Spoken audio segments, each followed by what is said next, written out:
We have our template, we have our slab. It has firmed up a little bit in your newspaper. We are trying to cut this using a fettling knife to make it as straight as possible. Try to not distort and stretch it out.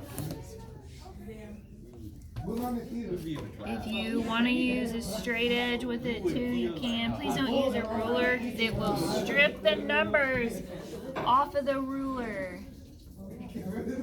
Alright, so here's our template. You will also need, I find the banding wheel to be helpful, not a requirement. You have your pinch pot from the day before. It should be a little bit firm. You're going to score the top of this with your serrated kidney. Set this upright. Ideally, the width of this slab kind of matches the width of the pinch pot. Score that. You need slip. You can actually just add slip onto the cup. You don't have to smear it all over the place. You're not frosting a cupcake here, guys. You're just putting slip where it connects. Like this. Alright. Then, dang, this is going to be a big mug. Ooh, I'm making this for Corey's grandma. She'll like it. Okay, so here's the challenging part.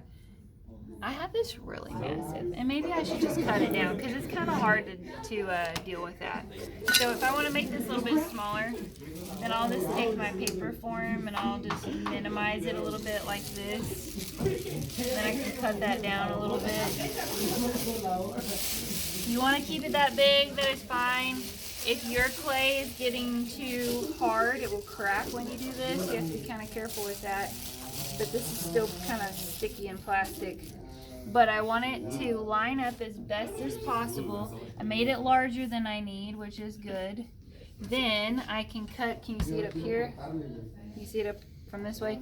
I can cut it to where it overlaps if I want, or I can cut it to where it matches it exactly.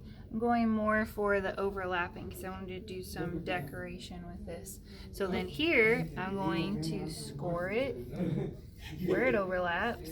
And then I'm going to add some slip in between there.